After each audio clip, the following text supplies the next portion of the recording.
Welcome to Office Hours Global, right? One of these things I want to just explain something here. If you're just coming across this video for the first time, you know nothing about office hours. Uh, my name's Grant Whitehead. I'm sitting in Adelaide, Australia, and about 4 years ago, just at the start of the pandemic, Alex Lindsay put out this tweet, said, "Hey, anyone that's kind of interested in media production was like, come and have a chat on a Zoom call." Well, every day since then, we've continued to meet. There's a group of people, and that group's got bigger and bigger, and has got more and more global in a way that there's lots of different countries. And so every day at 7 a.m. Pacific, we meet and we answer questions about media production. And so we call that office hours. We're kind of the show at 7 a.m. is office hours. Then we decided, hey, what if we just hung out on those other kind of 22 hours of the day? If we had a Zoom meeting, we could have there. So we did this thing called after hours. And so now after hours is a thing, is a Zoom call that anyone can join at any time and uh, and kind of help people out, ask questions, do that sort of thing. Well, then we got to this thing where we've tried a few different things at different time zones as well. And then we got to this one a couple of weeks ago. We started this called Extra Hours, and that's where at 6 p.m. Pacific, as you can see right now, we gather a few people together and we have some conversation. Now you can ask questions. You can go to, there's a couple of different ways. Officehours.global/join will get you kind of into the network and the community, and you can join Discord where you'll see a bunch of different discussions about lots of all sorts of media production and things, live event production, cloud production. There's all sorts of stuff. And so you can join there, but you can also ask office hours. Ask office hours dot, what is that? I just forgot the Global. it is ask office hours dot global. Okay.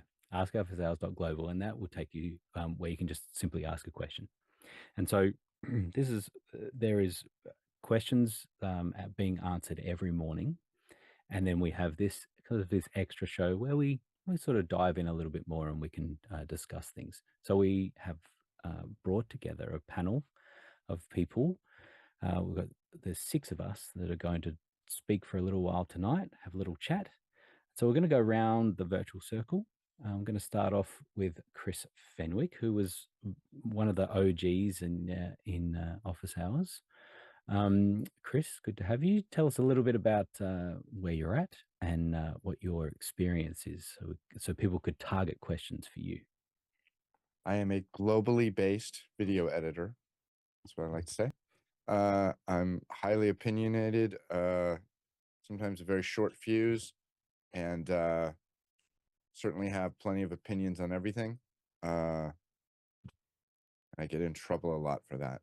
But anyway, I've been doing this stuff for 4 decades and gives me a certain outlook on not just the business and the wires and the cables and the stuff, but also, just the why, you know. And I find history to be fascinating, especially my history, like the 62 years of my history. Uh, it's interesting because you see trends and you see, analogs of things, and everything's kind of a fractal. It's like, oh, we're doing this thing again. Okay, so anyway, that's what I do. There's lots to talk about there. You talk about being a global editor. You are based in the Bay Area, which is interesting because it's like uh, you say the Bay Area. Um, Lots of places have bays. Lots of countries have bays. But when you say the Bay Area, generally people think of San Francisco. So that's what we're going to stick with there. I'm going to come back to some things there, Chris, but let's complete the panel circle. I'm going to go up to Seattle, Washington with Guy Cochran. Hello, Guy. Hey, good evening from Seattle, where it's over 90 degrees. Had to run and go grab a couple of fans just to keep the air flowing around here. So I come from photography world, actually. I didn't mention that in the last one. first job was working in the dark room. So love creating large format prints, and got really into Photoshop. Became a Adobe certified expert in the 90s. Got big into graphic arts, and then into video production, and started working for a company as a trainer. So I got to fly to every city in the United States, every major city, doing training. And so that's where I really got to get in front of people and teach. And so now what I love about office hours is being able to get back to those roots of teaching, because I love, well, teaching teachers is what paid the bills back in those days. And we don't have a whole lot of educators in office hours like we did during the pandemic on a daily basis. So it seems like we've gone back to more tech guys that are doing virtual events, interested in more corporate, doing events for their company. So it's interesting to see this whole dynamic of this circle of who shows up every day. There is educators, and you could see some of the people on the daily panel that just love to get back. And that to me, that's the joy of this, is seeing some of the people come up, that are start off maybe not looking so hot, and then they come in and you see them slowly ratchet up and start looking better and better. So that's what I love about this community. That's great. Thanks, Kai. We're going to go to Texas now, hear from the least sounding Texan. Nigel, how are you? Hello. Yes, people say, they love my accent. I always tell them I have no accent. This is the way it's meant to be spoken, particularly in East Texas. So, yeah, I live in Austin, Texas. We survived. We had a big hurricane in Texas, and it was just the east of us. So our friends in Houston, we are thinking about you and hoping you recover as quickly as you can. So I'm sort of the enthusiastic amateur maybe in this bunch.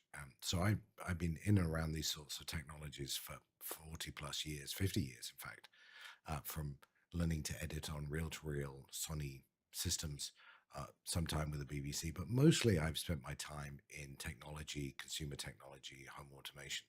But maybe what's different about me is I'm the client here. So you guys all do work for clients. I'm the client.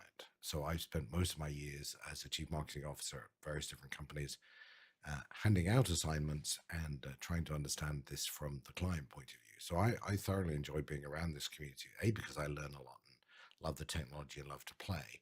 But it's very interesting to hear the other side of this. So that's a bit how I view the world. Yeah, you glossed over quickly on home automation. I mean, it's kind of bigger than that, right? Like as in high-end home theater systems, that sort of Yes. stuff, right? Yeah, for a few years I was working. My assignment ended in first quarter, but I was working in a company that was the largest installer of technology into luxury homes. So home theaters would tend to be the best example of that. But it's really about lights and shades and all the rest of the stuff. But it would not be unusual for us every year to do $1 million plus home theater. So, which is a great experience. And actually, if you sit in enough really good home theaters, it's really hard to go back to a cinema to watch a movie, and to really hear, an 8K projector is great on a really good screen, but hear a sound system, $250,000 worth of. In fact, we did one $750,000 sound system, but that was maybe a little over the top. But hear a $250,000 US sound system playing. If you remember in The Greatest Showman, where she sings the song, hearing that on a $250,000 sound system is a pretty nice sound. There you go. So the idea of us going around these little introductions is you can ask questions, and ideally, the type of questions that we're looking for are ones that pull on perspectives from different panelists, multiple panelists, and so you might be starting to see some themes that are emerging here. So we're going to go to Michigan now, and John Wallace is with us. How are you, John? I am doing well. I'm John Wallace. I am the Vice President of Enterprise Technology at United Wholesale Mortgage. I've pretty much grew up doing AV and the house of worship space, as well as like outdoor concerts and festivals. And then I put on my technology hat every day, and eventually both worlds kind of mixed together, where we're doing live streams to our clients every week to about 2,000 people And then we have 3 different auditoriums. We do live streams across the campus. We're doing just a ton of really interesting stuff. It's always interesting what our CEO comes up with in our marketing team, and then we just go and try to solve it. So we have a studio built in that we can do inserts. We do anything from Cheddar, Yahoo TV to Fox, CNN, all the major broadcasters. So it's just been interesting, and the convenience kind of rules everything. So we have 2 different insert studios now, just one closer to the CEO than the other, and we just keep adding on and whatever makes sense. And it's exciting to see this grow, and I've learned so much from this community since I found it. I think just Alex mentioning it on a Mac Break Weekly, and I heard it enough times. It was like, okay, I need to check this out. And then I think within the first couple episodes I watched, it's like I was getting questions answered about things I was trying to do, and immediately could put it into use. And it's like that's the value of everyone around here. After hours, I've learned so much from Mickey, from Guy. Guy helped me pretty much outfit most of those studios. It's just, like the connections you can make here and what you can do is just really outstanding, and looking forward to see what the 6 o'clock hour brings. Nice. Now, I assume that the musical instruments that are in the background there are not just props, and that I think you tinker on a keyboard as well and some guitars and stuff. Is that a bit of a muso? Yeah, I was never told I couldn't do something when it came to music, so I just kind of picked up. If it was a saxophone, I blew in it and until I could make it sound okay, and then I play by ear. So it was just kind of something I've always picked up. I really grew to love the guitar and piano. I've toured around. I've played in stadiums.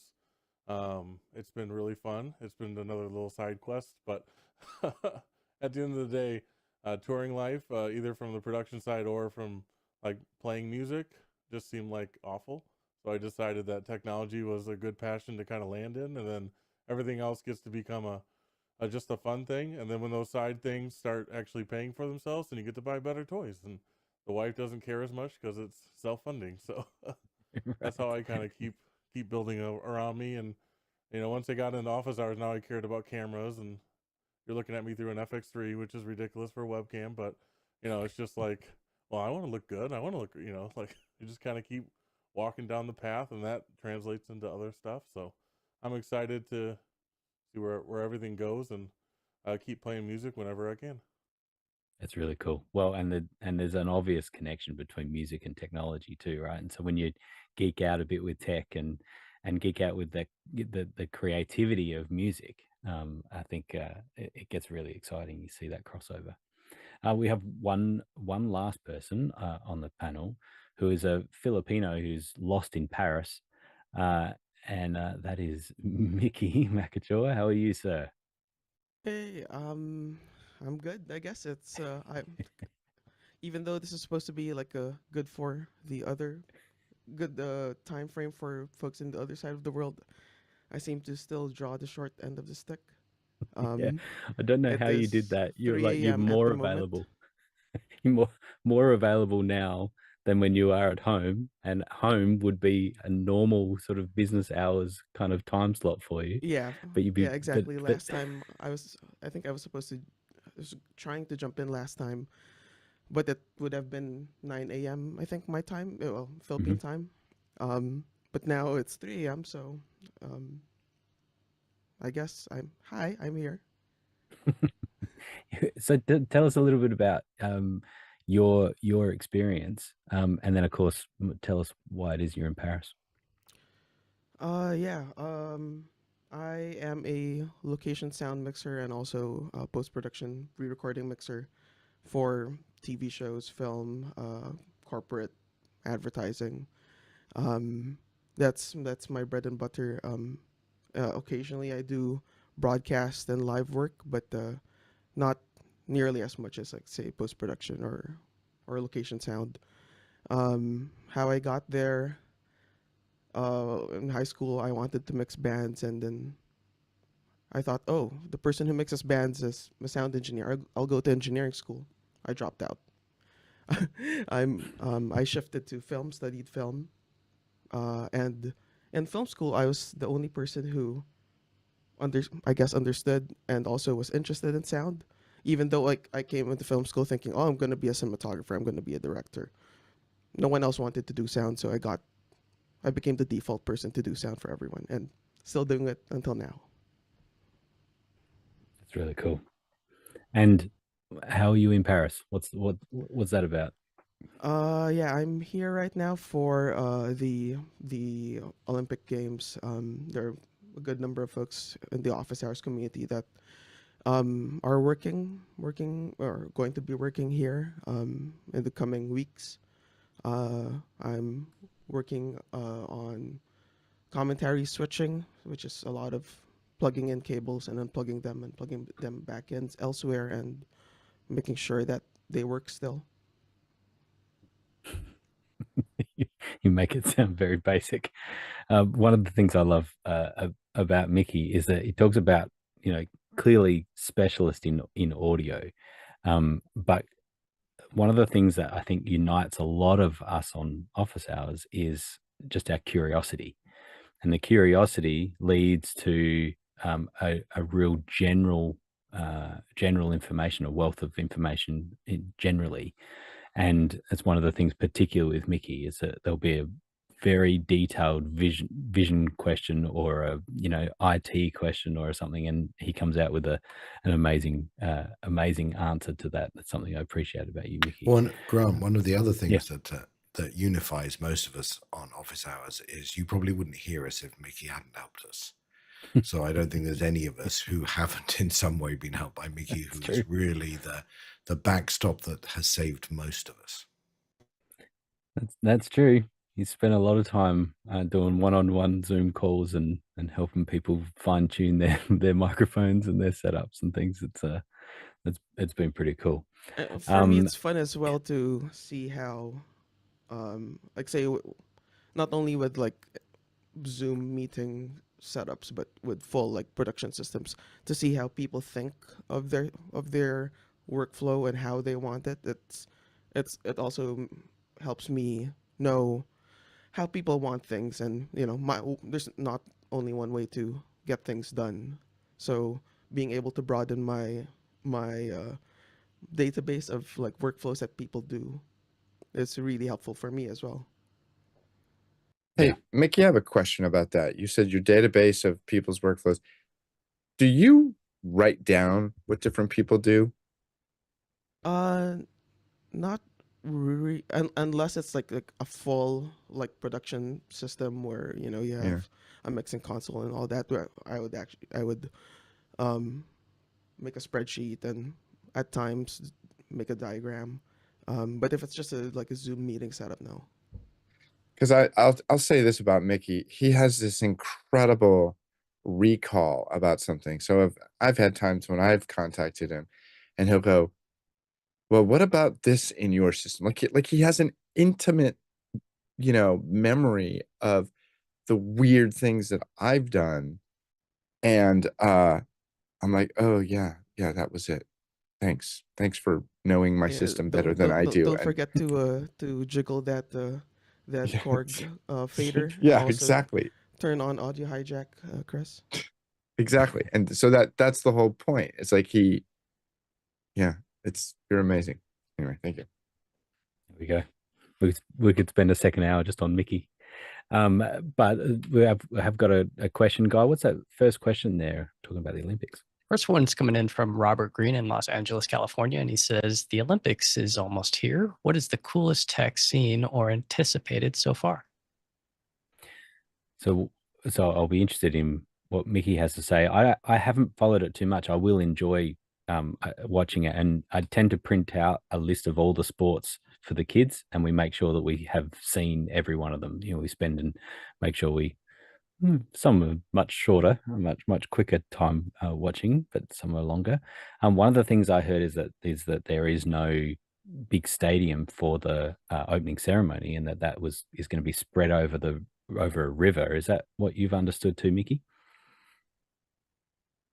Yeah, the opening ceremony venue or location is not at the large stadium. It's going to be at one of the, and I'm not even gonna try to recite the name because I'm gonna butcher it. But yeah, it's going to be by the Seine River And I it's interesting because this, yeah, as you mentioned, this will be the first time that it will not be in the main large Olympic stadium.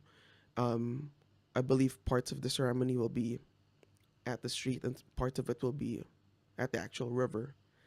Um, but going back to Robert's question, the Olympic Broadcasting Services, the host broadcaster of the Olympic Games, they're not one to um, do anything like really or implement anything that is really groundbreaking immediately as part of the main broadcasts.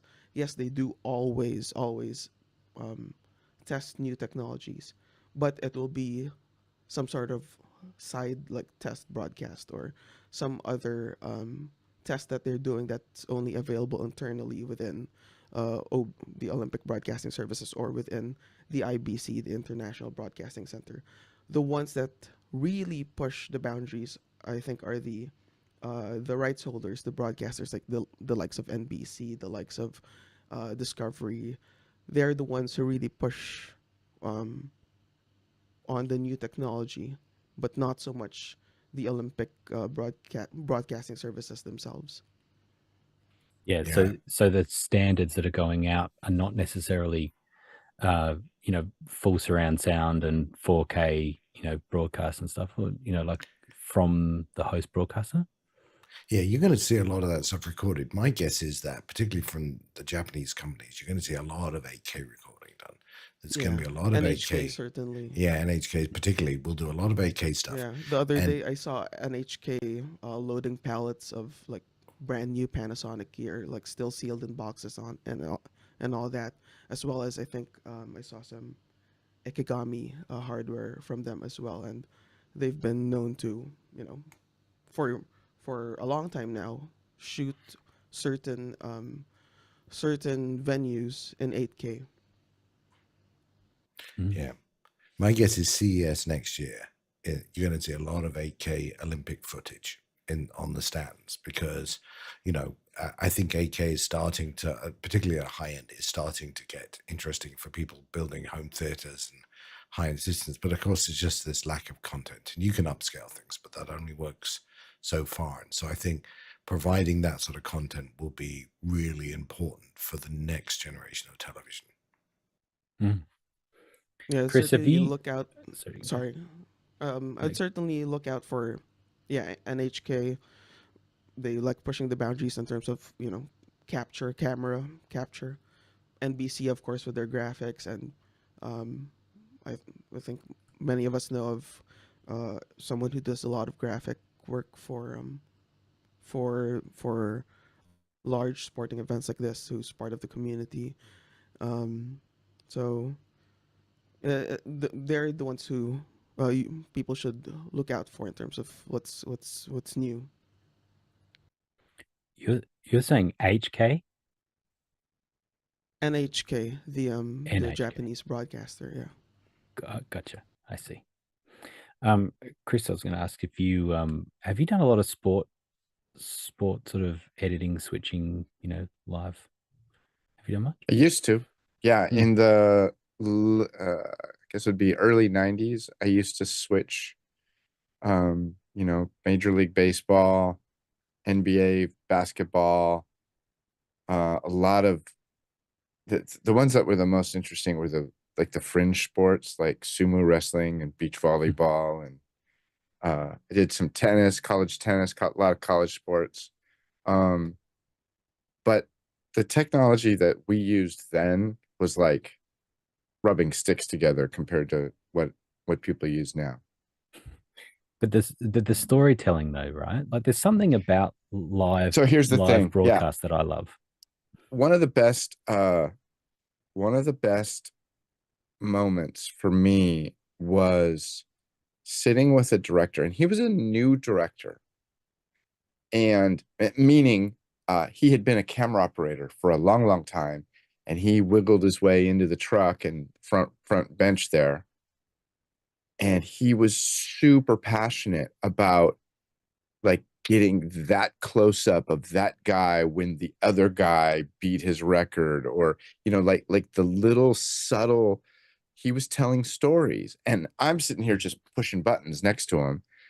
And my big problem with working on sports is I don't like sports. I don't care. And so, you're sitting in this truck with this giant monitor wall full of, feeds from the field.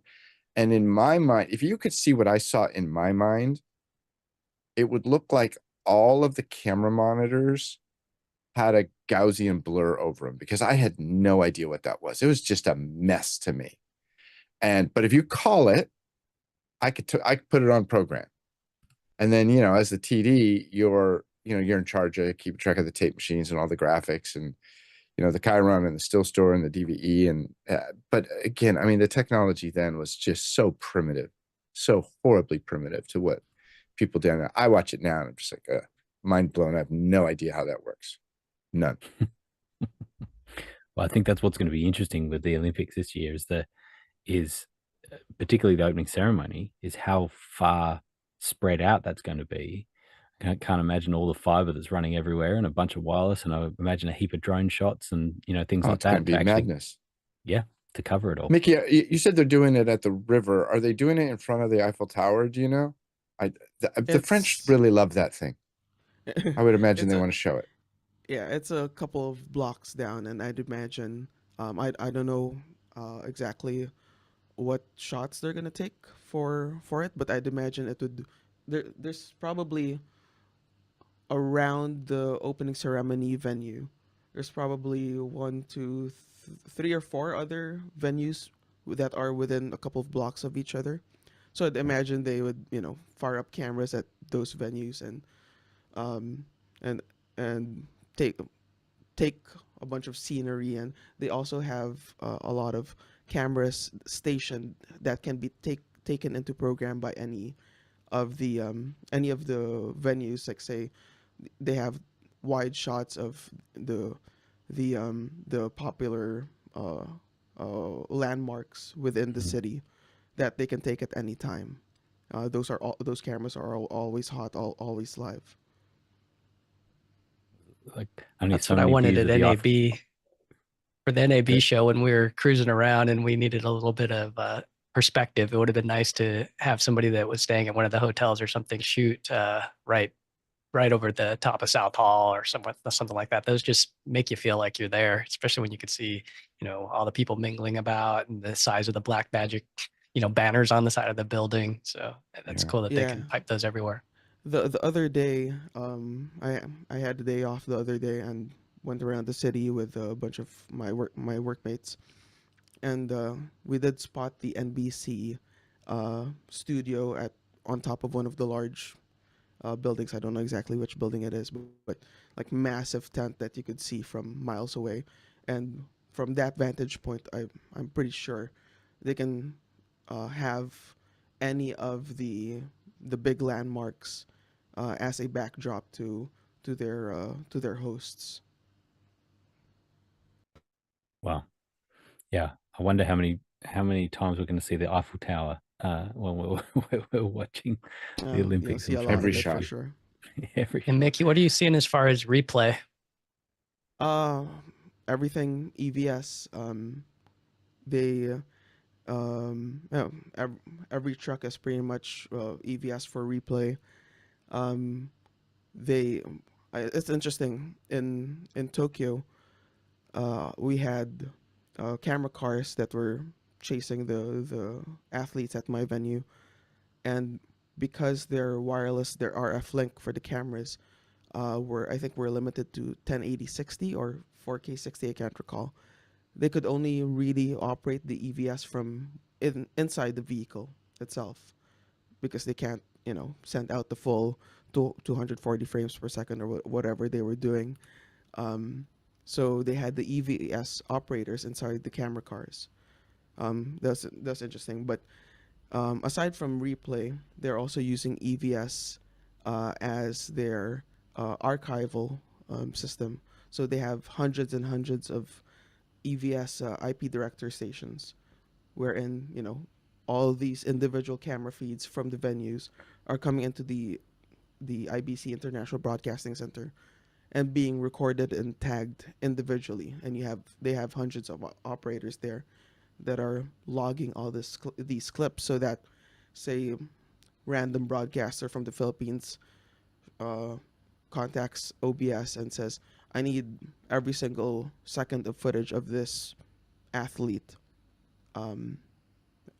Send them to us for a news featurette.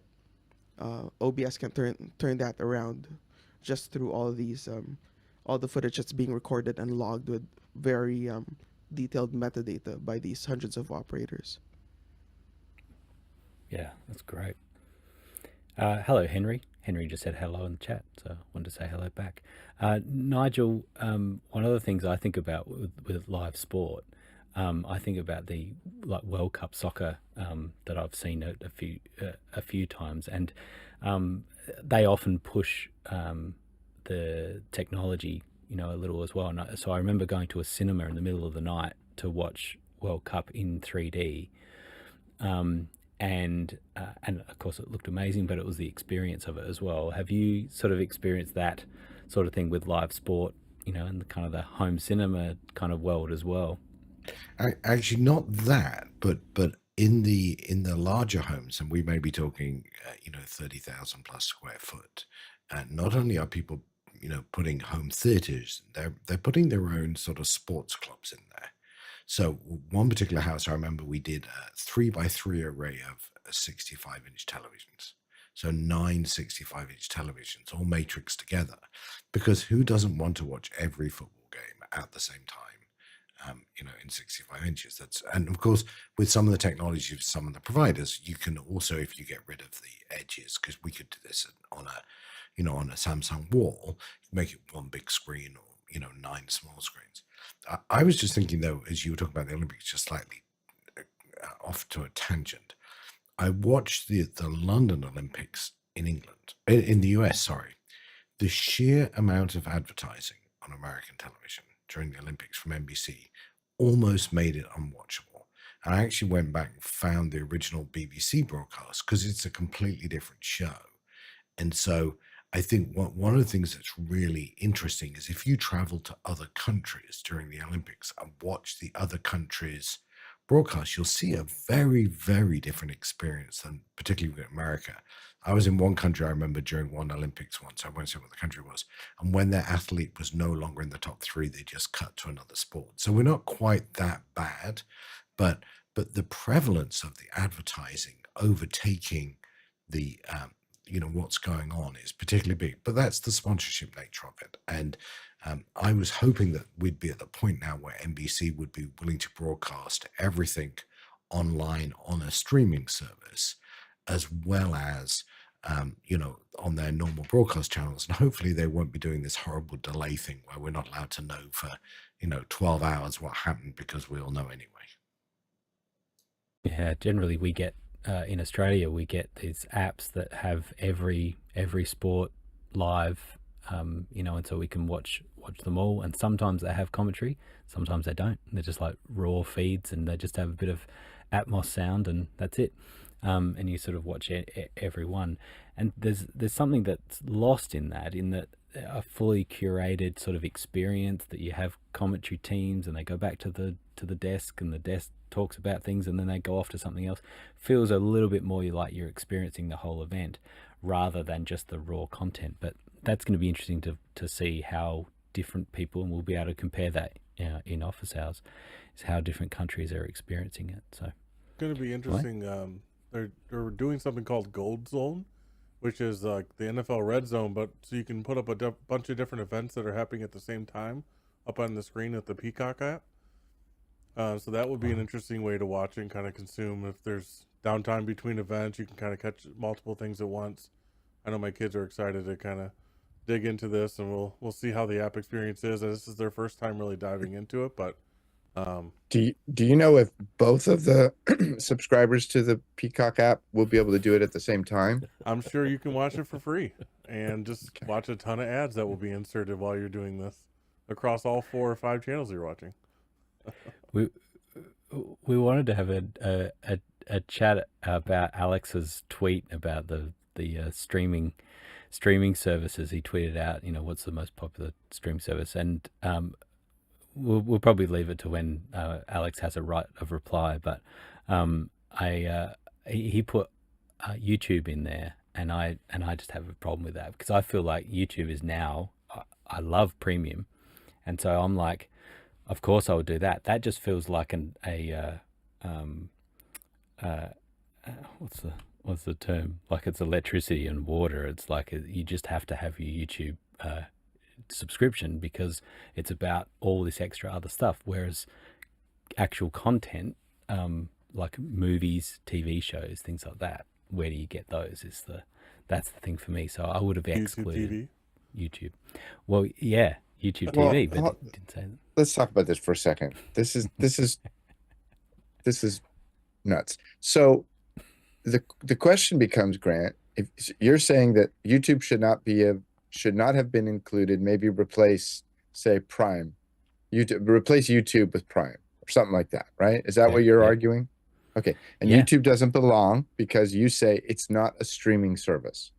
I'm not saying it like that. Of course it's a streaming service. Of course that's what I heard. I know. Of course you can get movies and you can get TV shows, but the primary use of YouTube is for all sorts of other user-generated content that are not big production houses. And But hasn't YouTube paid a lot of large YouTubers to produce content for them? Well, yeah. It's not traditional scripted content, though, right? Is that where Mr. I need to make Beast is all scripted, right? Well, also, I'm his just trying to get you to define what a streaming service is. And his question was, in 10 years, what will be left? So that was the other part of the question. So, will Peacock survive 10 years? Will Netflix survive 10 years? That was part of the question as well. All right. So I guess my issue is saying one, because I would say YouTube is a given, that because you're using it constantly, and I use it every single day for hours. But then when I'm like sitting, so maybe it's even a lean forward experience with YouTube. That's often the case, as I'm doing something, and I'm learning something or whatever it is. When I want that entertainment value of sit back, I'm probably not going to YouTube. I'm likely to be going off to Apple TV Plus or. So you're defining Netflix a streaming service like by your posture, is what I'm hearing now. You got to narrow in on this. This is not I just want good two. yet.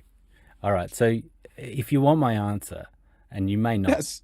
if you want my answer, I would say YouTube's a given. And the real interesting thing for me is what's the next Who one? comes in second place? Yeah. What's the next one that you can only have one more, and now you're choosing between Apple TV Plus, Disney Plus, Netflix, Pluto. or Prime. Yeah. So, and I think I probably at this point right now I'd probably go Apple TV Plus. Well, according to if you take a look at the chart, you could see YouTube was an overwhelming majority. And that makes my point. Because you're like, all right, if I have to choose, I'm going to do YouTube because I use it for hours every day. Yeah. So and I don't want to watch ads every time. It feels like Prime is missing from that, and I don't see Amazon going anywhere in 10 years. I mean, Netflix may or may not survive all things, but it seems like Prime will be there because of, Of the Clarkson Amazon Farm. world. They just don't create that much engaging content. Like if you had to pay separately for it, would you pay for it? I don't think I would. But I don't have to pay separately Which for it. which so one, I John? keep What are you talking Amazon about? Prime Video. Prime. Oh, that's a good question. I don't Reacher. think I would find myself. Do I watch it sometimes? Yes. If I run out of shows to watch on the other ones, I'll go open up and like, oh, I should watch Reacher or something. Like, So but, what's your pick, John? After I mean, YouTube is kind of where it's at. Netflix for me is second, but mostly because you can watch so much great old content. I was going to say that too. Yeah, there is a lot of old shows that you just want to go binge on. Mickey, what's your choice in this? I don't really get to consume much content. It's like I'm too busy fixing people's microphones. I don't have any time to watch. Yeah, I think personally, like my entertainment or video consumption has been mostly YouTube. Just because longer form content, I don't really have the time to watch through it. There's everyone mentions, oh, you should watch this, you should watch that, and I have a massive list of things I need to watch, but yeah, I don't really consume that much content nowadays. Well, now I just feel shame that I'm not working as hard as Mickey does. I've got too much time on my hands and watching shows. Guy, we said we weren't going to talk about this, but now I want to hear what you think. Yeah, I'm a YouTube junkie. I don't really watch any of the other services nearly as, not even a fraction. I mean, it's just by far. There's a lot of stuff that I just I go down on just the rabbit hole. There's a lot of tech stuff, cameras, switchers. I like to geek out on who's. I'm a pixel peeper, so I like to see what's new coming out and see all the exposure things. Things like the Fuji cameras, the high end medium format cameras, things like that intrigue me. So I'm a big fan of YouTube. There you go. Alex is yelling at his screen, wanting to talk to us about it, but we're going to move on. So what's the next question there, Guy? Yeah, next one's coming in from Robert Green, and he asks, great conversation regarding AI history on the OH morning show today. Any key takeaways? I haven't caught up on that yet because that was in the middle of my night. But Guy, were you around for that one? I was really intrigued by this history. I don't know if it was done in Keynote or where this graphic came from, but it was cool to see go way back to the 50s because we were talking about the Turing experiment and paper, and so that was cool to see. The timeline wasn't just modern within the last decade or so. In fact, Courtney was talking about some of the article. He pulled out a magazine from the 70s and said, look at the headliner was from 1979, but it would have been just as relevant as today's news. It was interesting to go over, and it's a series that we're going to be doing for the next couple weeks. So, and we're missing you, Preto. We're wishing we had our AI Cavalier. He's watching right now. Yeah, we saw. Come join us. Preto. I believe he's the one that actually made that graphic that Alex shared. Nice. That's cool. That was cool. I saw it's a tangent of AI, but I'm catching up on the Tesla stockholder meeting. Of course, Elon just gets up and does his thing and just riffs on all these world-changing ideas that he has. One of the things he's talking about is the chip that they have in all the Teslas. The compute power, the AI compute power in each one of those chips is significant, and of course they lie dormant for a lot of the day. And so the idea of this kind of distributed data center of Teslas all around the world that could just be turned on, and be able to start processing data as a distributed data center is fascinating.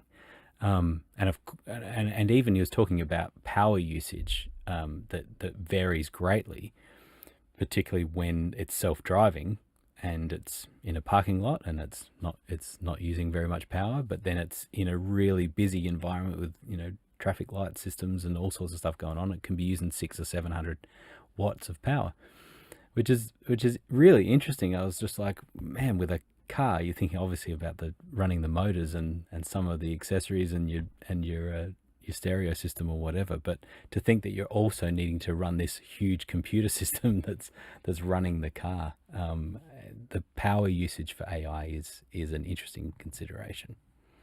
So we'll see where all that goes.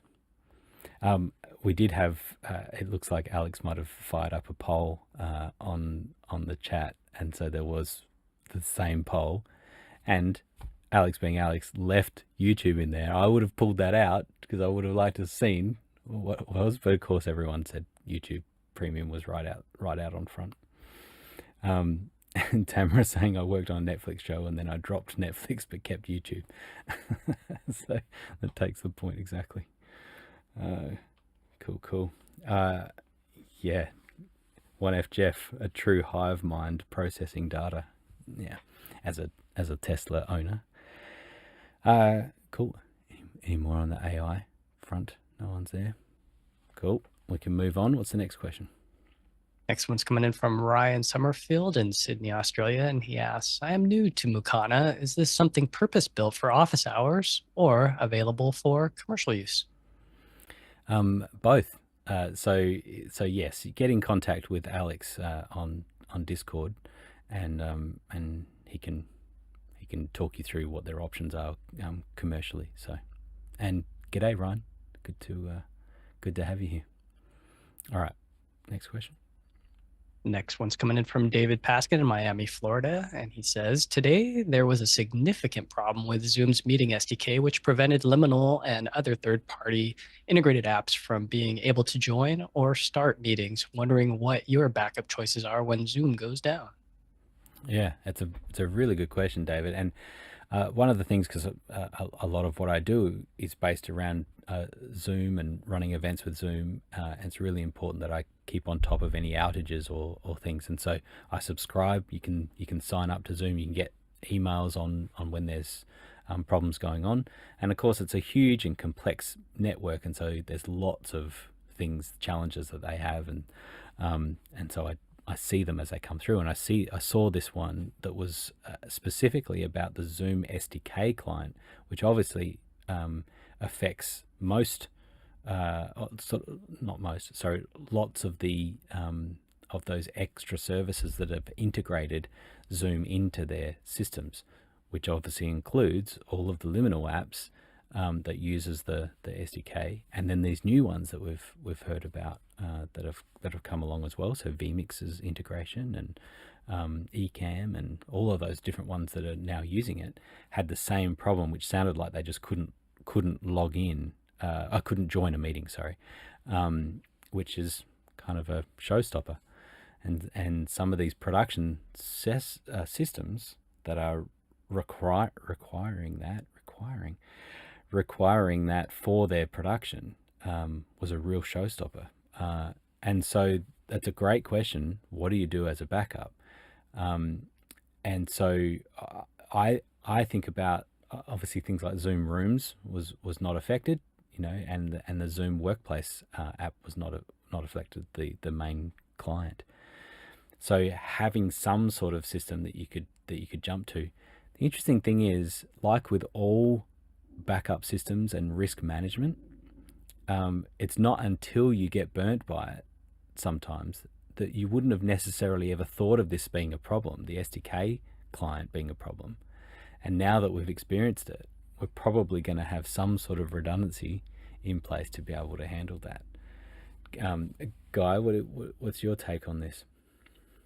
I didn't catch it until Andy had posted in the Discord that it was resolved. We run here out of I call it the Cochrane Cloud, a little Mimo Live. Well, it's eight instances of Mimo Live, and they're all little bots here that are in this meeting. And I didn't get any Discord messages from anybody that was using it saying, "Hey, your meeting's down, your cloud's down." Usually, people ping me when there's something up, and I didn't hear anything, but. Yeah, now it's got me a little concerned as to what backup plan would I use? What other services are there, because we're so addicted, and it's been so stable. I mean, for so long.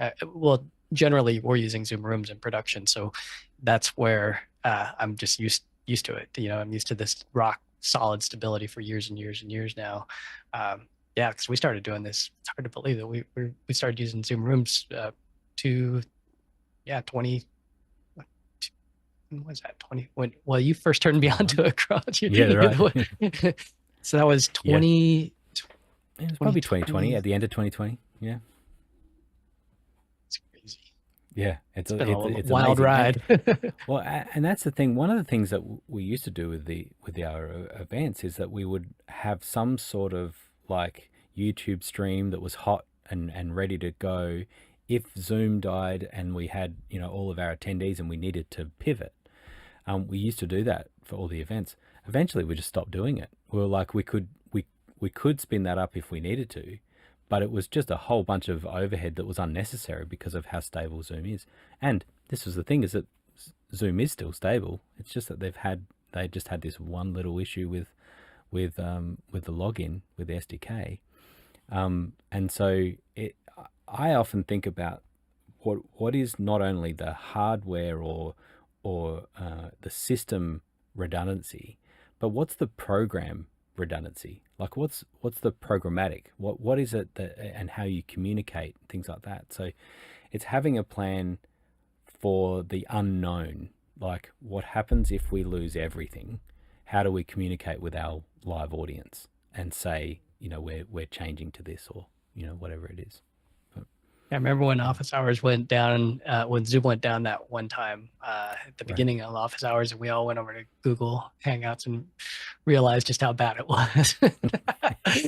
But it was Discord that we used to alert everybody and say, hey, go here. And we still had a show that morning, and it was pretty amazing. But yeah, you're right. How do you get that whole, and that's why I like your idea of Rebrandly, where you can change a URL if you needed to and have people click on it. And that way you're not dedicated to that Zoom link.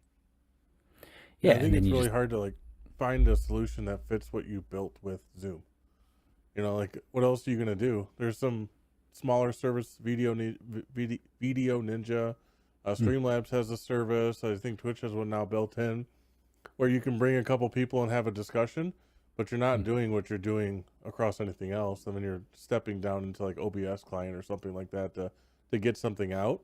It's not ideal in any way, and then the conversation is way more latent than you're getting with WebRTC, and so it's really hard to kind of plug that hole. You can go to Teams and have a really mediocre 720p conversation where all the audio and video is out of sync, but like nobody's really doing what this is, or you start doing pin farms with GoToMeeting or something, but it just gets really complicated.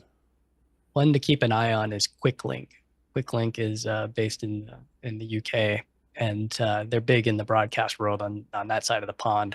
And a friend here locally that worked for the last 11 years for New Tech just became their US sales manager. So they're going to ramp up here in the US. So keep an eye out on QuickLink. Their back end's pretty impressive. Yeah, I think Jeff was just saying, every true broadcast, proper backup plans should be in place. Yeah, and I agree. The interesting thing is that, like, I often thinking about the in-person events versus online events, and the difference with an in-person event, like problems happen in in-person events all the time. And take as an example, you've got a ballroom full of 1,000 people and the fire alarm goes off and you have an evacuation. It's like, okay, that's a total showstopper. So what's the equivalent of that online? Often we don't have an allowance for that. We don't have any sort of way where with the equivalent is, do you know what? We'd need to stop the show for 30 minutes and then we'll be back. But I think that should be an appropriate thing where you can communicate effectively. You say, hey, we're going to take a break now, and then we're going to come back and Guy, it could be they're coming back to that Rebrandly link and they're suddenly on something else. But you buy yourself some time to be able to do something. But it is an interesting thing, and I think one of the things with office hours and Discord, it's pretty amazing having Andy in Discord and very responsive in our Discord chat, and so we sort of probably knew more about what was going on and when it was fixed and things like that more than most people did. So it was pretty cool. Cool. What's the next question? Another one, let's see, from David Paskin, and he says, Alex mentioned in the chat that you are using Vector for tonight's show. What is Vector? Who wants to tackle that? Yeah, go, John. It's the VizRT solution for like the TriCaster in the cloud. So it allows you to do all the stuff you would do on a TriCaster on-prem up in the cloud. I was going to, at some point, Kevin, we should have a think about how we can put the interface to screen sometimes, and we can show people what's going on. But it might be another. It's a thumbs up. Like, don't expect me to do anything. We're not doing that right now. Exactly. Yeah, It's the that's not possible really, right now. just- It's like it's noted. It's noted. Yeah, but we can show you sometime of kind of the interface, which is very TriCaster, very familiar as a TriCaster layout, which is what's super cool. And so it's one of the reasons for the show to be doing this on a Monday night. Is an excuse for us to play with a whole nother system and to be testing that out. And so it's great. And thank you, Kevin, for sitting there doing the work that you're doing. It's great. Sweet. Next question. Next one's in from Alexander Knight in Port Coquitlam, BC, and he asks, 2 camera clips with embedded audio and 2 separate mic audio tracks recorded elsewhere. Why is it that one clip syncs successfully in DaVinci Resolve based on waveform, but the other fails? I believe DaVinci can only do one audio clip sync to video file. So you would have to process both video files separately and try to sync one side, and then you should be able to kind of mix from there. At least that's my experience with it. Fenwick's going to tell you how to do it in Final Cut. Well, no, I mean, This Alexander had me until he mentioned Resolve. So I will tell you, Alexander, one thing I would look at is, are the files of the same flavor, same frame rate? What is the audio the same? Are they both, 48 gigawatts or 44.1, whatever it is? I mean, just make sure there's unity in them. And if you're having that much trouble, can you just, I mean, I'll tell you, every editor. So I draw a distinction. Actually, I did not make this up. One of our editors did this. He goes, there's a difference between an editor and somebody who edits. Okay. So an editor would not, this would slow them down about 15 seconds because they go, and they'll just align things by the waveform. It's a very important skill to have. You need to be able to, and you don't need to have the classic clapperboard. That's a great thing to align because it's very distinct. And when you play through it, you can hear this is a drum term, but it sounds like a flam if it's not aligned right. So you need to be able to, but you must be able to align things visually. So I would just do that. Or you could sync all your stuff in Final Cut, make an XML, and export it to Resolve.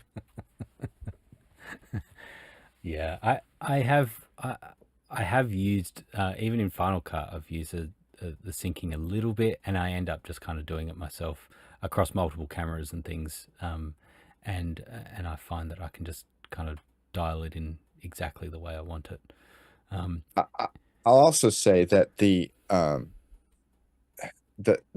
multicam editor in Final Cut is a spectacularly powerful tool, because if you select a handful of clips and you say make a multicam clip, sync it by the audio, done, walk away, it's done. But it's completely modifiable. I can open up that multicam clip. I can see all the waveforms. I can audition 2 of them against each other. I'm sorry for the noise. I can audition a couple of them, see if that flam is there. I can also recolor correct the whole show in the multicam. So if you get that comment back, and you wanted to talk about the new 10.8, if you get that comment back going, oh, that one guy's shot looks a little green. Hey, I don't have to go find every instance of him in the timeline and adjust it. I just go to the multicam edit, the multicam clip, open it up. Oh, there's the green guy. I can adjust it there, and that ripples through the whole show. Gadzooks, it's powerful. It's you know what it's like, Grant? It's like editing in the 21st century. Well, there you go. Well, and it's a testament that even someone of your age is able to do it and keep up with those new features. Listen, I'm not going to make your inexperience and young age an issue on this show. I promise. Ronald Reagan. That was a good, Ronald Reagan. Thank you. I got that. So 10.8 Final Cut. What are the things that you're most excited about? I'll tell you, immediately I started using the new advanced I'm better slow-mo. It's very good. Yeah, I mean, it's weird that they even still have the feature of like the menu should say, do you want to use the new good slow-mo or the old slow-mo that's not as good? Like why do you even keep it? Just make it better. But the thing that I'm most intrigued by, if you know a colorist, you're lucky. But if you don't, you should be using Final Cut, because the new magic, whatever they call it, make color better feature, you turn that thing on and you look at your clip and you go, I mean, yeah, I guess it's okay. And then you start auditioning it on and off. And it's like, wow, I didn't even see that was a problem until you start auditioning it on and off. And any colorist will tell you, you need to have a really light hand. You don't, I mean, and I'm a horrible colorist. I'm not a colorist. I'm an editor. But I'm sitting there making adjustments with a sledgehammer, and you should really be tickling stuff with a feather, And so when you look at it, you're like, is that better? And then you audition it on and off. It's like, oh my goodness, it's totally better. And so it's good to have the that experience, and allegedly it's all machine learning, AI, make better. But I'm really impressed with it. I immediately started using it on everything. That's great. I'll have to start playing around with it, but I am a person who edits. So To add to yeah, go. sorry, to add to Alexander's question here. Mm-hmm. I haven't tried multiple audio files or audio clips within Resolve, but I don't see why it would not be able to sync it. Though saying that using timecode during the production process, the principal photography process, could really help in workflows like this, like having timecode on your audio recorder and the same matching timecode on your cameras will allow you to a lot more accurately sync clips compared to using an audio waveform. If you're syncing audio, you're dependent on the quality of the audio recording on the camera. So if you're not feeding it like a proper mix, if you're just using the internal mics on the camera, it will not give you the most accurate reference for syncing. Say, if you have a camera that is uh, uh, 3 meters from the subject and another wide shot that's 15 meters from the subject, just the speed of sound of the sound hitting those internal cameras on the mics or internal microphones on the cameras would give you a variation immediately in terms of the reference that the Resolve or your NLE has to sync up. That's where timecode really a time-coded workflow really helps.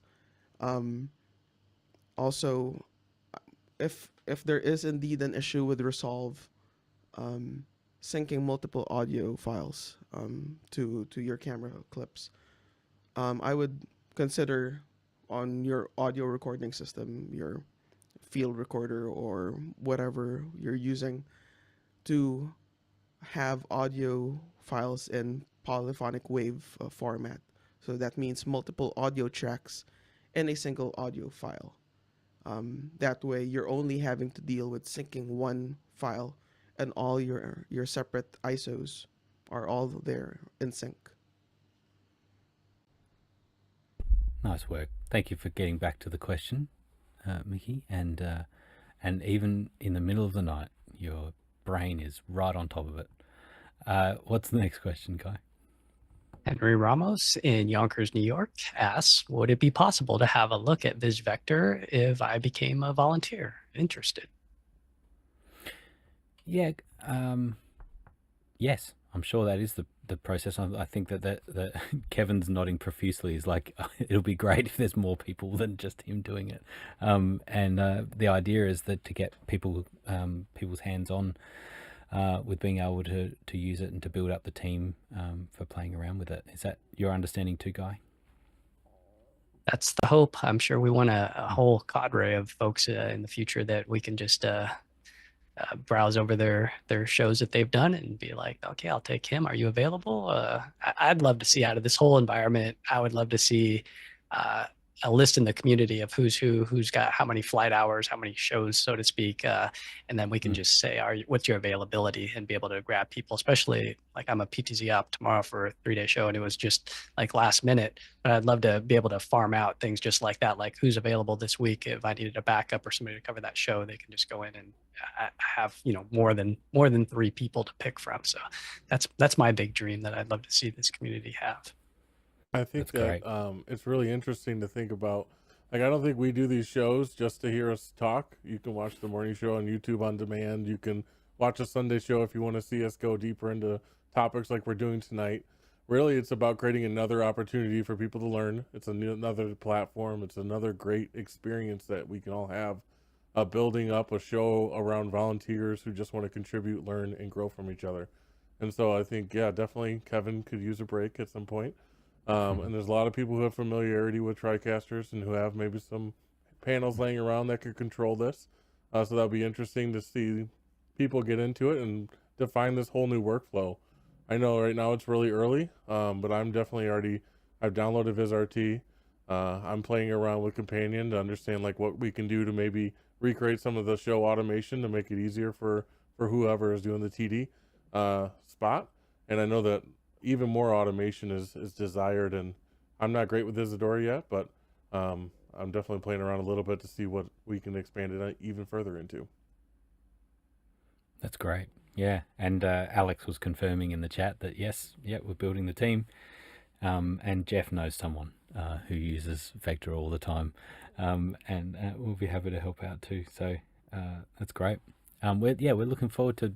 It's one of the things that's exciting about office hours growing bigger and bigger is the idea that we get access to some things that we wouldn't normally, and we get to play around with that, and John, to your point as well, is actually have some content to play with, like a live show to be bouncing between cameras and really testing it all out. Like many of us have then learnt some things here, and then gone on and been able to generate some income with that, which is amazing. So, all right, next question.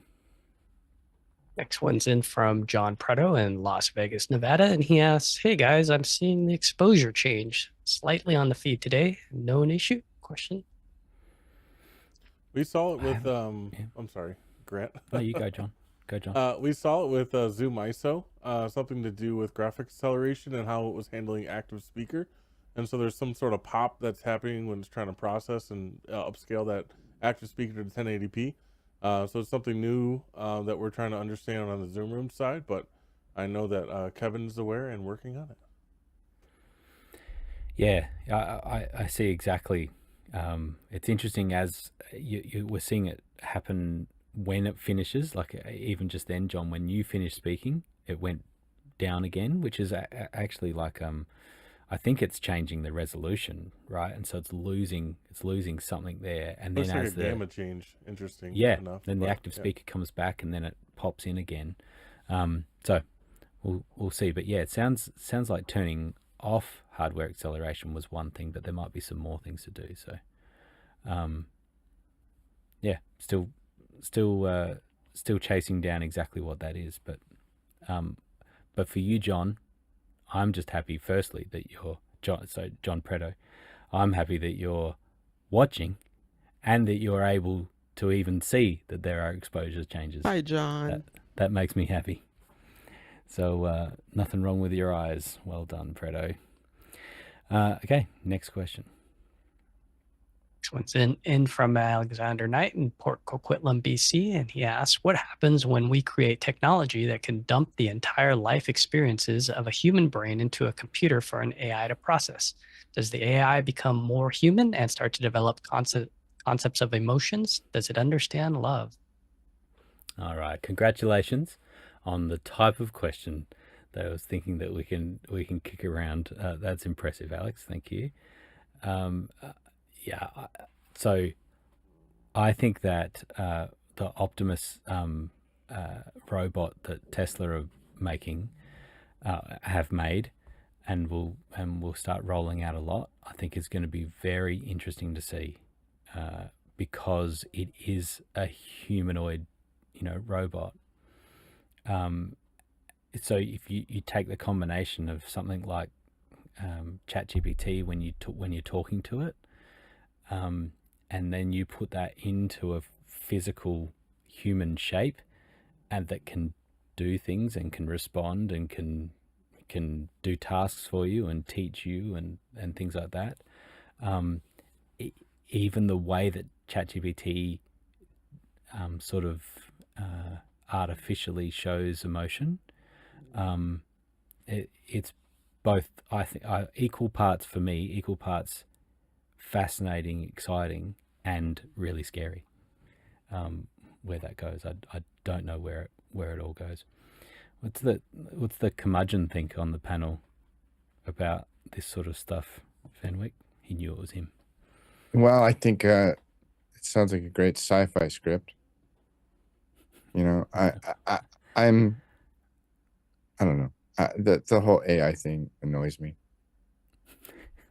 It's right up there with the Apple goggles, and yeah. I mean, I don't care. I don't care. But whether you care or not, it's going to be it's coming. Like it's. I'm not saying it's not coming. Something really interesting happened in mid-March of 2020. I went to the grocery store to get some things, and it was like the beginning of COVID panic, right? And I was completely dismissing COVID. It's like, oh, this is ridiculous. What are we doing here? I'm not going to get into the politics of it, but to me, it was people like to call it a nothing burger. It's like, this is silly. And I went to the grocery store, and I realized that it doesn't matter what I think, because I live in the world with a bunch of people that are being whipped up by the media into this panic. And now I can't get some noodles because they're all gone at the grocery store. And literally I remember looking like, where is the pasta? Oh, it's these 4 empty shelves. Like, this is nuts. And I live in the world with a bunch of people that care about, this other stuff. And I'm not saying it's not going to be a thing. I just like, I have limited amount of things that I can worry about. And this is not one of them. And I choose to preserve the brain cells that I have left for doing the essential functions to get me through my days. And I'm going to let you worry about this. And when you figure it out, I'll be calling you going, Grant, what do I do about this AI thing? So I think that one of the things that's dramatically going to change in our society is repeatable, programmable tasks are going away. Driving is going away. Like any sort of factory jobs are going away. Anything that's just a process is going away, which leaves us with what, John, you were talking about at the start, about music and creativity and output. And this is one of the things that there's a great interview with Mark Zuckerberg. I think it was, I'd have to find the podcast. But when he was asked, what do you think the meaning of life is? He gave a good answer, and that was, it was about relationships, about connecting with people around you, and to create. The meaning of life is to create. You think everyone's a creator? Yeah, I do. I do, and I think that every job, even now, can have creativity in it. And the seemingly most, boring jobs, whatever it is, can have creativity. But even those seemingly very boring jobs, I think those ones are going to go away. That any of those things that can be done by a robot, a very good, smart, intelligent, can do the job better than us, better accuracy, all of that goes away. It's interesting because I don't know that we can find a way to retrain the population from consumer to producer, because that's the biggest thing. We've pulled away most people's ability to even have time to create. And how many people are sitting at home drawing? How many people, you're like, we're a panel of people who are creatives, who are engineering, who are doing this, but there's a lot of people who work a 9 to 5, consume TV, go to sleep, go do it again. It's going to be interesting to see how we evolve and create those opportunities or trainings or whatever it is so people have purpose. Without some of these jobs, a lot of people don't have purpose, and their community is around them as well. I completely agree. And I think, Chris, what you were talking about before with Final Cut, pressing one button and it does this color thing better than than you do yourself. We're only one step away from, oh, here's a bunch of clips, edit it for me. Click this button, just edit it for me. So that already exists, right? So then it's the storytelling, which is what you started out by saying. Is you're like, I'm an editor. What I'm most fascinated and most interested in is why. Like, why am I doing this? What is the purpose of what's the story I'm trying to tell, that I'm trying to connect from human to human? And so this is where the rubber hits the road for you, Chris, I think, is that all of these tools come along. Where is it the essence of what you do as an editor? Where does that become different from what AI could do by copying a whole bunch of ways that this has been done before and turn it into a formula? There's an essence about what you do that it won't be able to do necessarily. So you take away all of those tasks of cutting and syncing and doing all of the coloring and all that tech, get rid of all of that. Now you're left with, how am I going to make this story? Here's my fear, Grant. You're bringing up a good point. Let's take a show like this. So we have 6 people, 7, Alex is hiding, 6 people, and we set up a set of rules. Machine learning. We're doing machine learning. If Fenwick talks, make him full screen. If Grant talks, make him full screen. You could make a rule that says, if somebody says the word "we," go to the 6 shot. Okay. Right. Those are rules that Kevin might be actually thinking about right now, as he's cutting the show. But we just missed a great moment of Guy laughing at what I just said. I happen to see it out of the corner of my eye. So teach a computer that, and you have me. But here's the thing. There might be reasons why that particular laugh isn't good, because maybe, Guy just had a silly day and he's laughing at everything. And now all of a sudden I'm cutting the guy all day long because he's laughing at everything. And you have to put a rule on that. So you can create rules, machine learning, artificial intelligence, whatever. And I know that Alexander's question, bringing it back, if I could download all of Fenwick's bad experiences in his life and his bad attitude and put it into a computer, can it make the same decisions that somebody with 40 years of almost 50 years of telling stories has? Maybe. But until then, and I will say this, Alexander, I'm glad I'm 62 and not 32, because I have 40 years in television to look back and go, oh, okay, because I remember what I was doing 40 years ago in television. And if I take that history and I flip it over and I project to 40 years into the future, I'm not very hopeful. I'm very worried. I'm very worried about the industry. I'm worried about what people do. Yeah, so take away all the let's have the robots take away all the rote, mundane jobs. Yay. But to John's comment, What do we do to give those people purpose? Mhm. People need to have purpose in their life. So that's a bigger problem than, can I teach a computer to cut to Guy Cochran when he laughs? Right? It totally is, and I think that's what the question is coming to. Now, the programming is what's different. This is a massive change in Tesla's full self-driving. When they went from 11 to 12, I think it might have been 12.1 or 2 or something, and then to 4, right? So 12.4 full self-driving. Here's the difference, which is mind-blowing. The difference is that the self-driving of the car was not programmed. It was not when you get to this roundabout, you need to wait for these cars. I did the right, but for most of you, it would be waiting on the left.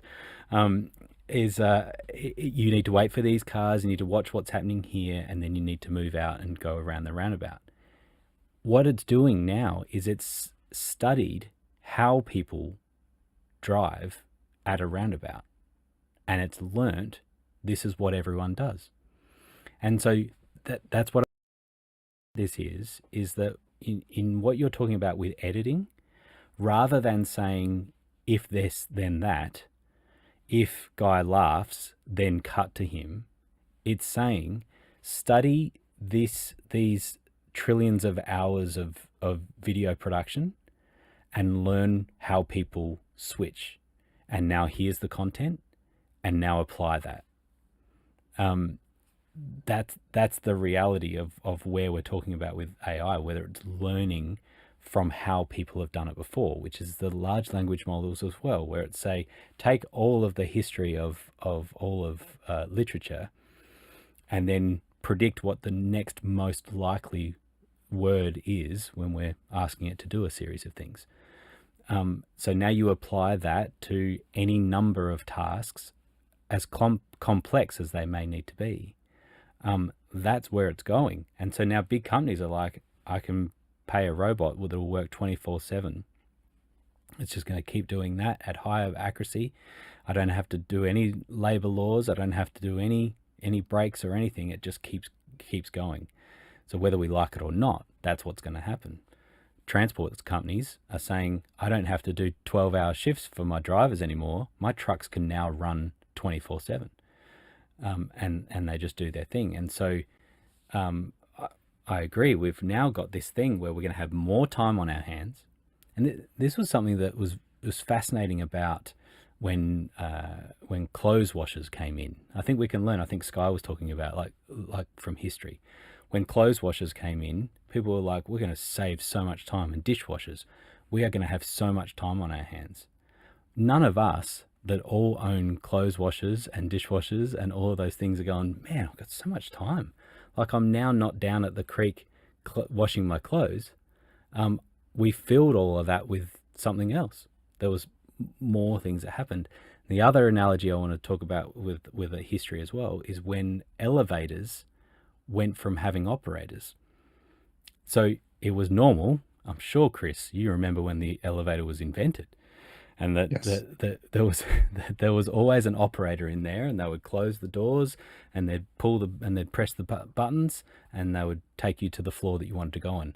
Now, there was widespread panic when that was automated. There were people like they were too scared to go into the elevator because there was no operator in there. It was the end of society as they knew it. Now, that is a self-driving analogy of getting into an Uber that drives itself. And Tesla, that's about to just turn on in the owner app, where you can say, allow my robo-taxi Tesla. It's now available for the combination of Uber and Airbnb. My car can just go off during the day, make a bunch of money for me, and I say, come back, and it comes back. Does a whole bunch of trips, and it comes back, and it pays for itself. Is a whole bunch of things that are all are they really AI close related. to that? It's very, very soon. It's Nigel, where's your car? Year or so. I think it's a little further away than we think it might be. I listened to this conversation, and it strikes me that we are going to see a huge challenge in our society, that what's going to happen is the owners of this AI and these AI technologies are going to have a great time, and everybody else is going to be struggled, and the middle is going to be wiped out. And I wish that I believed that our governments and our institutions and the people that run the countries are thinking about the future economic status of the people in the country as much as they were about the technology. And you saw that in the Industrial Revolution. You know, there are taxi drivers who won't have jobs. And it's okay to say, well, they'll have more time for other leisure. Well, I think that's a very complicated thing. And I think it'll probably take 100 years before we resolve that. And that 100 years may be very unsettling for a lot of people. Yeah, I agree with you, but I think it might be 10 years. You know, like I think the rate at which the change happens is just dramatically increased. You know, I think there was, in a 10-year time frame, we went from active telegrams in the world, telegrams going over Morse code, to text message on a mobile phone, on a mobile device, like text message. It was 10 years. Now, if we were to look at that again and say what's happened with communication from the first text message that was sent on a cell phone to now what we're doing right now, like full HD video across the world as we're communicating and then sending that out to a whole bunch of other people, the communication of that is mind-blowing. I don't know where it goes. When we have some of these older people in governments that are asking questions like, does Facebook connect to my home Wi-Fi? You know, if that's the question that's being asked, we've got some problems there. We need to have the right people that understand where the technology is today as well as where it's going. There's some good questions, good comments in the chat room. We've sparked it. Alex, you did very well. Congratulations, you asked a very good question.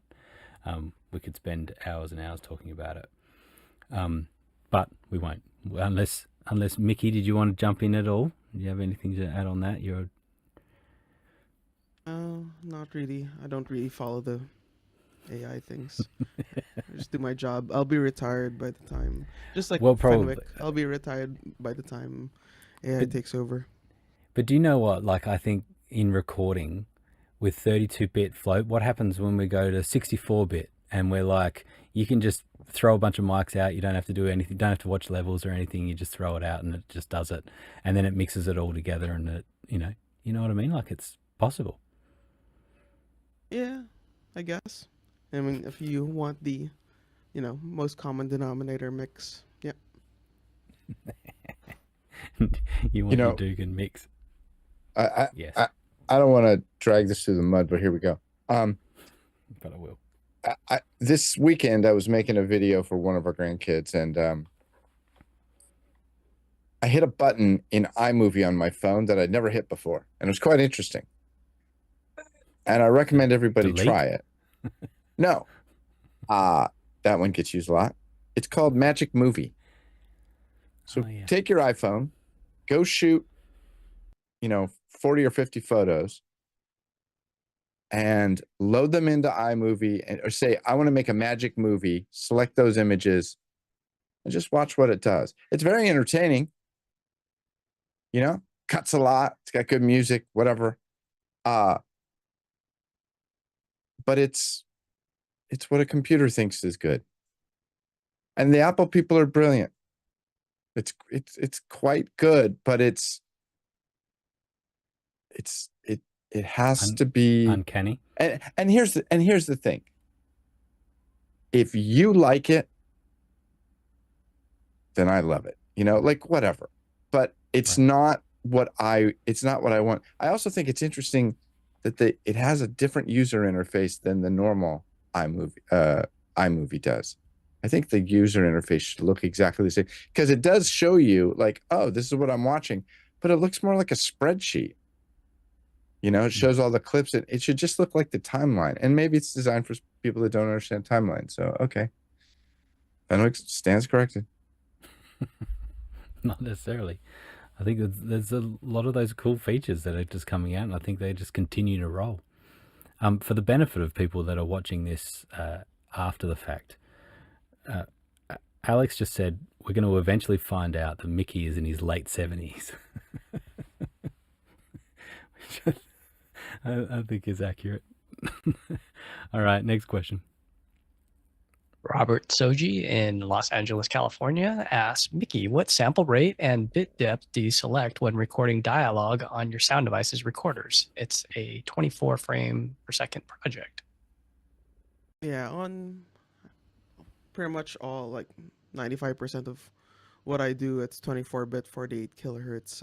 There are some times when, especially on narratives, when I get the opportunity to talk to the post sound, whoever's doing post sound on it, that at times they do request like 96 kilohertz because some people have found that some noise suppression tools perform better at higher sampling rates.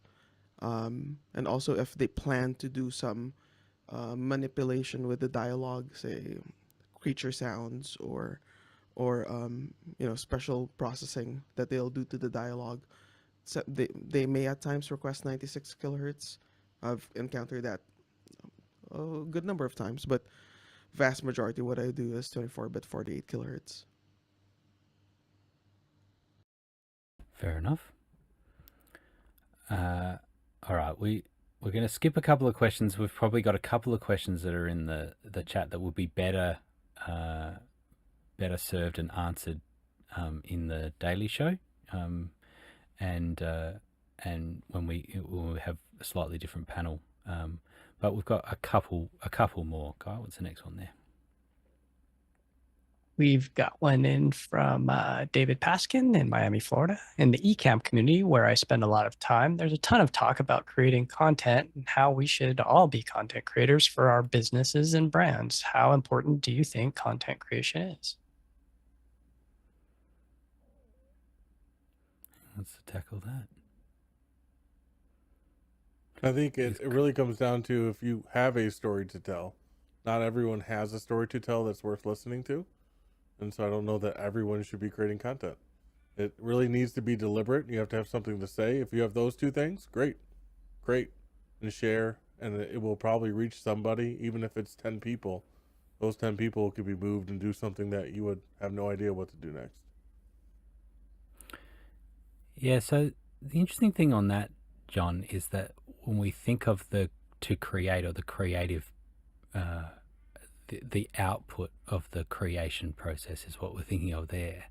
But there is something very powerful in the creation process, and that is when we talk about purpose. Chris, is what we were talking about before, and the idea that we are generating something that is not to perform. It's not to necessarily release or to give, but just the act of creating is fulfilling in its own way, in its own right. And when we approach things like a drawing, a painting, a musical composition, I'm sure, John, you would have sat down at a keyboard or a guitar and you just create. And at the end of that process, you haven't necessarily gone, I'm going to release that, I'm going to record that. No, actually, it was just what happened in that moment for you, that you generated something and there was a process that you went through. I think that's what can often happen. I'm not a drawer, painter, nothing.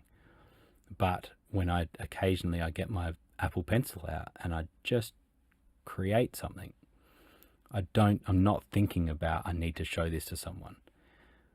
But what happened for me in the process of doing that, what I was thinking about, what was happening with my hands, the physical action of doing it, was an experience in its own right. I think there's something to that. I think there's a difference between expressing creativity and creating content. Yeah. They're not mutually exclusive. Like I can go play guitar for myself or write myself a song or write a song only my wife will ever hear. That's great. but at the same point, it's not content that I'm creating for someone else to consume and sharing a piece of me with outside. That's what a lot of people don't understand who are just consuming. When you create something and you put it out there, that's a piece of you that lives forever, especially with the internet. Like I have old songs that I recorded that I wish were nowhere, but people have CDs of them. I can't pull them all back, you know.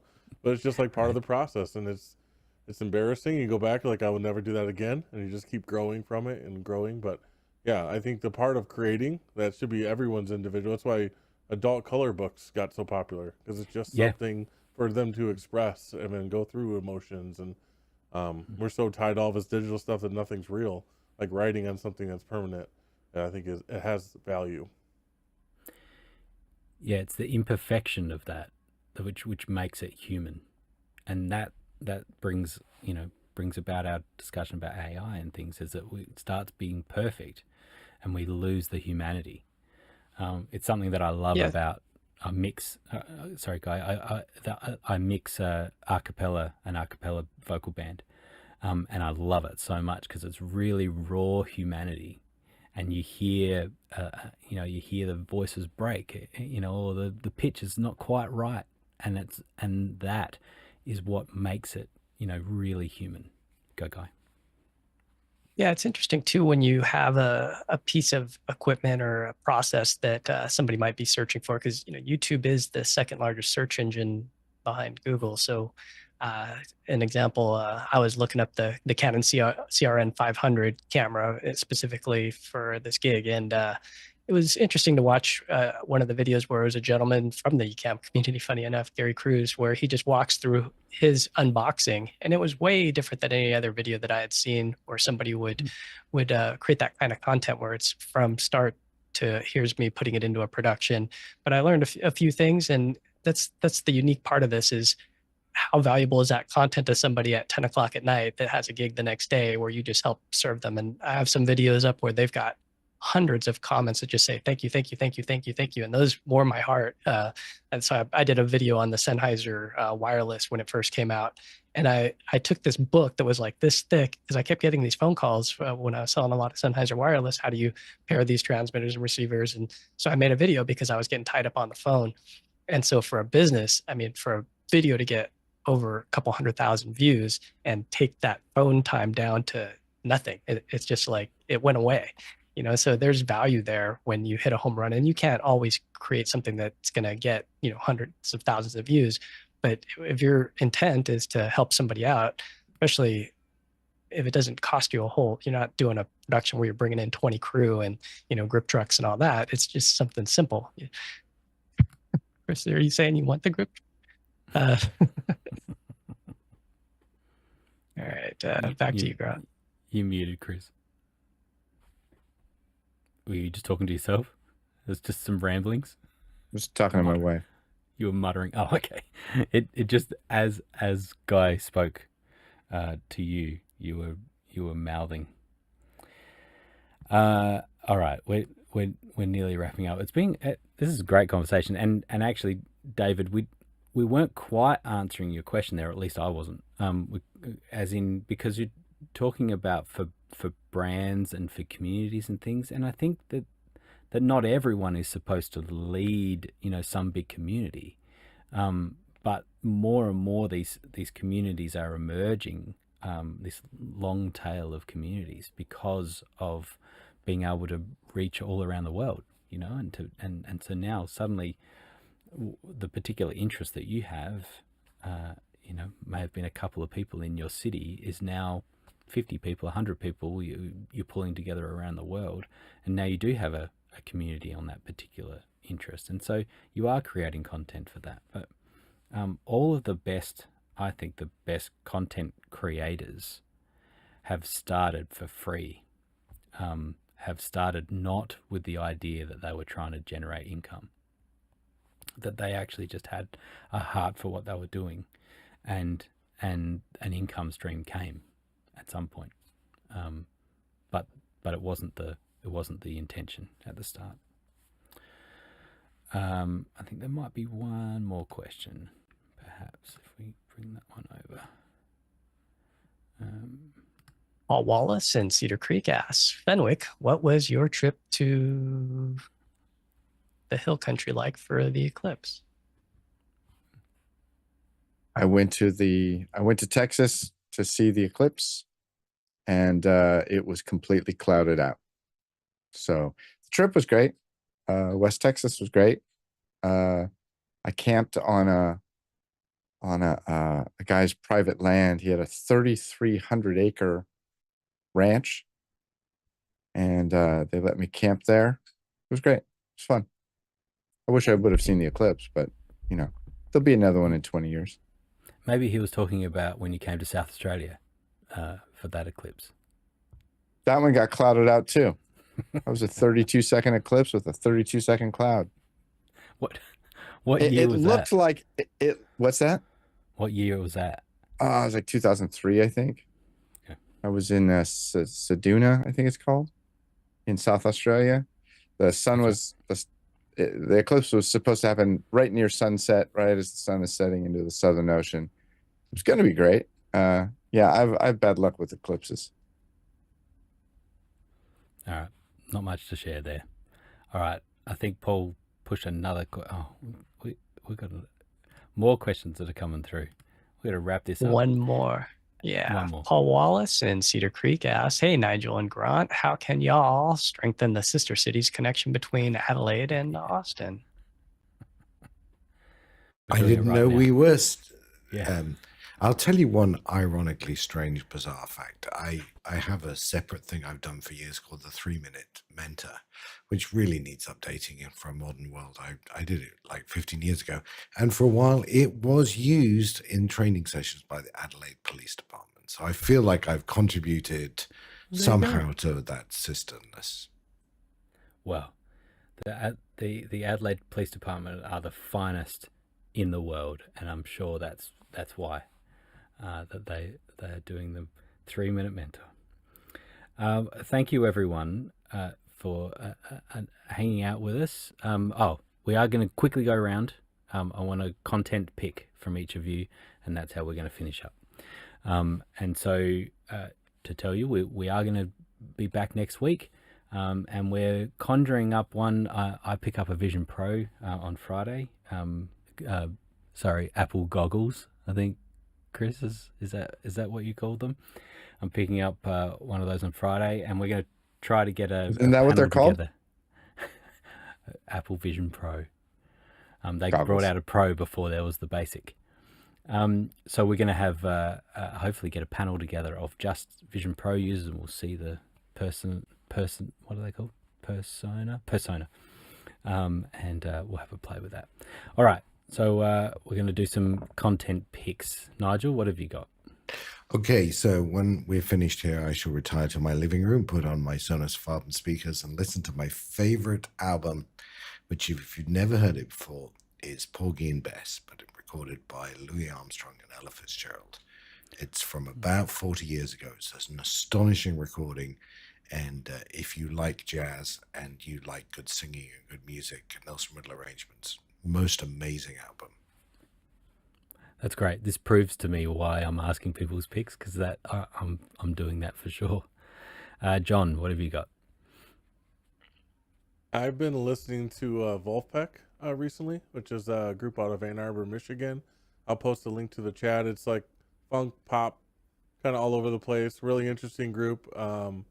Yeah, so I'll just, whenever I'm here, I'll find a new interesting band to share. Love it. Mickey, some content? I know you're too busy to consume any content. I wasn't ready, but just off the top of my head, there's a YouTuber called This Old Tony, and if you're into making, machining, if you're into content of the likes of, say, Tested, Adam Savage, like just making stuff in his shop, you might enjoy This Old Tony. He does a lot with lathes and also with various types of welding. I think his favorite is TIG welding, though. So if you're into making things, take a look at This Old Tony. I also like his flavor of sarcastic humor. So Nice. You lost Fenwick when it wasn't just woodwork. It sounds like you're into it. Off we go, Fenwick. What's your pick? Just today, John Preto called me and he said, "Hey, you have to watch this lecture." And it's Matt Wetzel, who is Matt from Matt's Off-Road Recovery. He was asked to speak at the Southern Utah University on entrepreneurship. And Matt has a fascinating story. Growing up as a kid, as he described it, abject poverty. I'm going to go look up that word. I'm not exactly sure what that means. I think it means poor. Abject poverty. And then he's now got, 1.6 million subscribers and a very successful YouTube channel. He also talks about in the thing that he got contacted. He did a series of videos a year or two ago, a couple of years ago, and he was contacted by YouTube, and they said, "I don't know what you've done, but you've unlocked something that nobody has ever done on YouTube." And YouTube dubbed it a channel cluster. And essentially, what he's done is he recovered a vehicle.